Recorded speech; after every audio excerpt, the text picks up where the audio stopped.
What happened to me shouldn't happen to anyone, but I'm glad it did. On my first-class flight to Paris, jubilant as I was about celebrating my birthday, I never imagined the battle for a seat would bring me face-to-face with my own worth.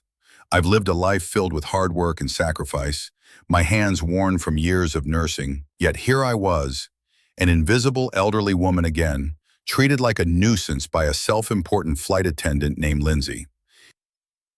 Getting words left her lips, I felt my heart sink. "Excuse me, ma'am, this seat is reserved for someone else." Humiliation washed over me. I glanced around, desperate for a kind face, yet faces turned away, rehearsing indifference. Anxiety swelled within me, the struggle of standing up against this injustice threatening to eclipse my resolve. I wanted to protest, to assert my rightful place in first class, but doubt whispered in my ear, amplifying my isolation. I did have a normal anger. This is no big tell about that state. In a moment of quiet desperation, I dialed my son, Jacob, CEO of Airlux International. When he arrived, confidence emanated from him, filling the cabin as he confronted Lindsay. Witnessing the transition of power was surreal, as he insisted on fairness, transforming the atmosphere with each authoritative word. I felt a surge of empowerment. It was as if my son was reclaiming not just my seat, but my dignity. As he delivered a heartfelt speech, calling out discrimination, I realized that this moment transcended my personal struggle. It was about respect for all, igniting hope that society could change. From this small, fraught encounter, I saw the ripple effect of standing up, resilience igniting change in others, just as it did in me. You are worthy, I thought. The lesson stark and beautiful. Everyone deserves a seat at the table. Lindsay stood in the aisle, arms crossed, her smirk barely concealed. "Ma'am, I need you to move to economy." "This is first class," she said, her voice dripping with condescension. The elderly woman, Margaret, blinked, her heart racing. "But I have a ticket for this seat," she replied, voice trembling. "Doesn't matter. You don't belong here," Lindsay shot back, glancing back at the other passengers as if for support. But they only stared, wide-eyed. Margaret's hands trembled as she clutched her purse, feeling smaller by the second. I'm traveling to Paris for my birthday. My son, he's expecting me." Lindsay rolled her eyes. "Do you even know what first class means? You might want to check your ticket again." Cheeks flushed. She felt the weight of everyone's gaze like 1,000 concrete bricks pressing down on her. She dialed her son, Jacob, trying to keep her voice steady. "Jacob, there's a problem." "Mom, what's wrong? I'm coming." His tone instantly shifted from concern to protectiveness. But Margaret hesitated, torn between pride and the lingering humiliation. "Take, Lindsay, I'm not moving," she declared, surprising herself as the words tumbled out, filled with sudden strength. "Oh? And what's stopping me?" Lindsay sneered, crossing her arms tighter. "You've got to understand your place." Margaret felt the burn of tears stinging her eyes. "I am someone. I deserve respect." In that moment, she felt painfully alone, stripped of dignity while the airplane cabin buzzed with a deafening silence. The elderly woman sat in her first-class seat, clutching the armrests, her heart racing as the flight attendant approached her with a hard gaze. "Excuse me, ma'am, but this seat is reserved for premium passengers," Lindsay declared, her voice dripping with condescension. The words felt like ice shards, piercing through the warmth of the celebratory atmosphere surrounding her. This was supposed to be a joyous flight to Paris, a birthday gift from Jacob, her son, the CEO of Airlux International. Yet here she was, under scrutiny, her years of serving others now seemingly reduced to nothing. Lindsay's insistence intensified. "I'm afraid you'll have to move." She spoke in a way that churned the woman's stomach, making her feel small and irrelevant amidst the murmurs of other passengers. As they looked on in silence, the woman felt a wave of embarrassment wash over her, a weight of isolation that dug deep into her spirit. Somewhere inside, frustration simmered, twisting tightly like a rubber band, waiting for the right moment to snap. Desperately, she texted Jacob, her fingers trembling. "I need you. They're not treating me right." Fear gripped her heart, but her thoughts surged. Every sacrifice, every late night spent healing others, flickered through her mind, fueling her resolve. Lindsay hovered nearby, her presence an unyielding reminder of the disrespect she faced, and the woman could feel her composure fraying. When Jacob finally boarded, the atmosphere shifted, tension snapping like a taut string. He strode in, wearing authority like armor, and the elderly woman felt a swell of hope burst through her. The air hummed with anticipation as she watched her son approach the confrontation, and for the first time, she sensed the shift, an awakening within herself that whispered, "Enough is enough."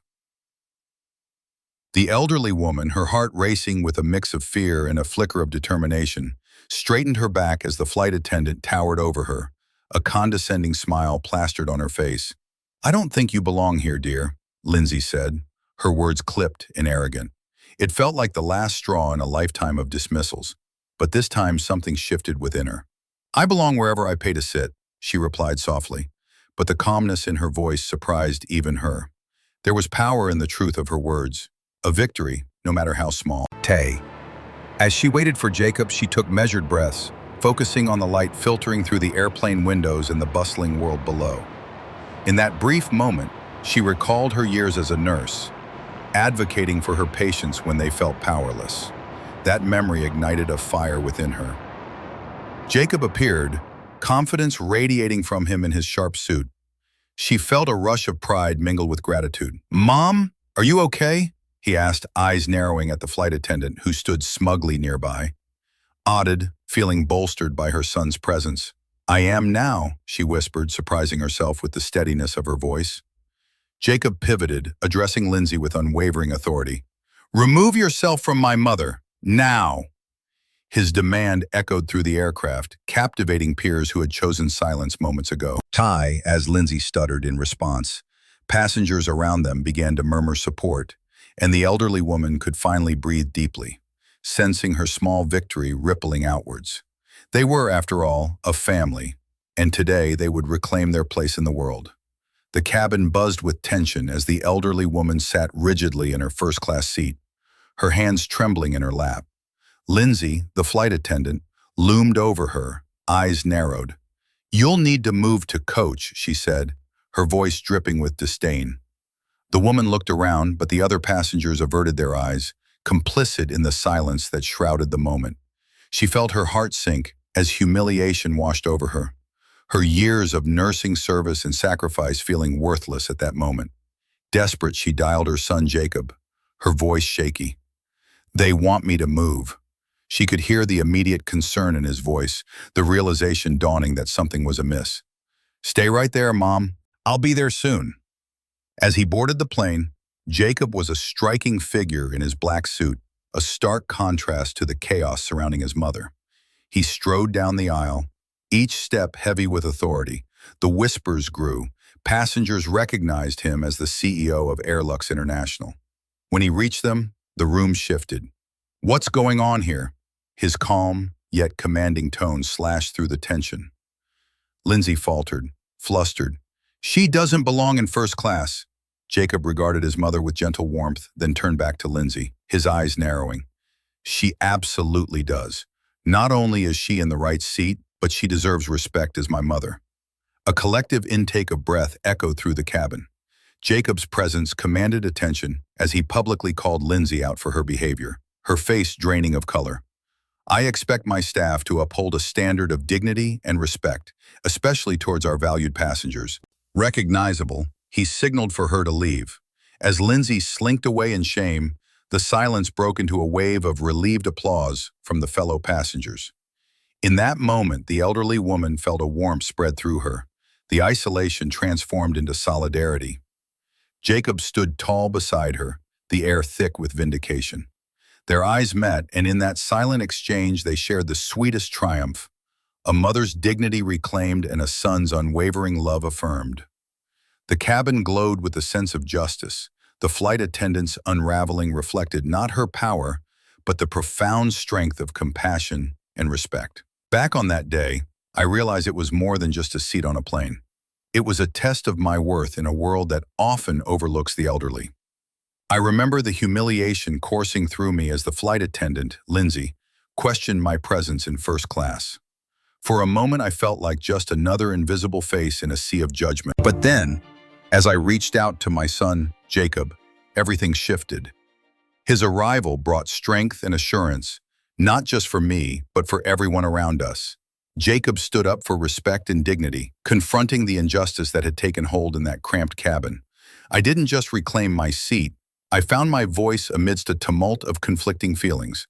It's a reminder that we all have the power to stand against discrimination, no matter our age. Have you ever had someone treat you with disregard? I invite you to share your stories. How do you navigate these moments of injustice? Let's spark a conversation about respect and the importance of speaking up for one another. Your voice matters.